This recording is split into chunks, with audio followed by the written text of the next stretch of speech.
அனைவருக்கும் வணக்கம். என்னுடைய முதல் வீடியோவில் நான் ரொம்ப குறைவாக சத்தத்தில் பேசியிருந்தேன். அதுக்கு காரணம் மாற்றுத்திறனாளிகள் வாழ்க்கை எப்படி இருக்குன்னு நீங்கள் புரிஞ்சுருப்பேன். அது எப்படி இருள் சூழ்ந்து இருக்கோ அதே மாதிரி தான் இந்த வீடியோ சத்தம் இல்லாமல் உங்களுக்கு இருக்குது. அவங்க எத்தனை கஷ்டத்தை அனுபவிக்கிறாங்க.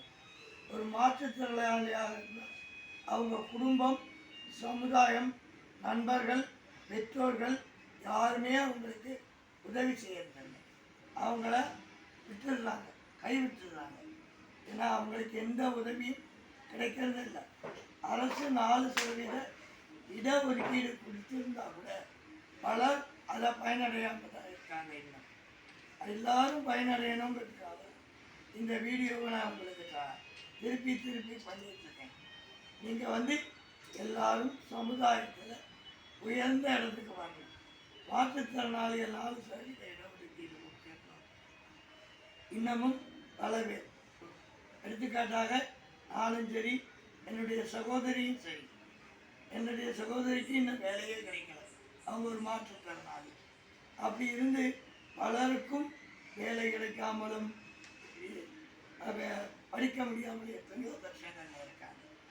ஆனால் படிக்கிறவங்களுக்கு நான் ஒரு மாற்றுத்திறனாளி பள்ளியில் தலைமை ஆசிரியராகவும் ஆசிரியராகவும் பணிபுரிந்திருக்கேன்.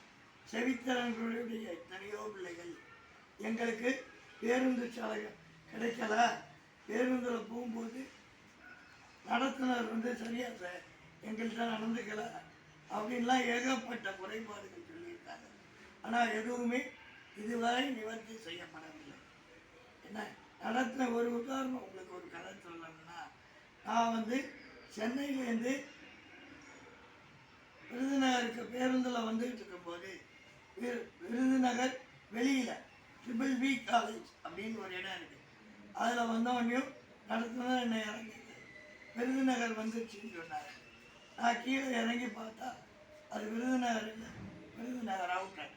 நான் டிக்கெட் எடுத்தேன், என்னவோ கோவில்பட்டி முடிய டிக்கெட் எடுத்தேன். ஆனால் அவர் அங்கே அப்புறம் அவரோட நான் சண்டை போட்டு இந்த இடத்துல எல்லாம் எனக்கு விருதுநகர் கலெக்டரேட்டில் கொண்டு விடுங்க அப்படின்னு சொல்லி போராடி வந்துட்டேன். ஸோ எனக்கே அந்த துறையில் இருந்து இவ்வளோ கஷ்டம் இருக்கா, மாற்றுத்திறனாளிகளுக்கு எவ்வளோ கஷ்டம் இருக்கும். அதனால் நீங்கள் எல்லோரும் அதை தெரிஞ்சுக்கிட்டு அதுக்கு உதவிமாறு பணிபுரிபுடன் கேட்டுக்கொள்ளுங்கள். இதே மாதிரி அடுத்த வீடியோவில் அடுத்த வாரத்தில் பார்ப்போம்.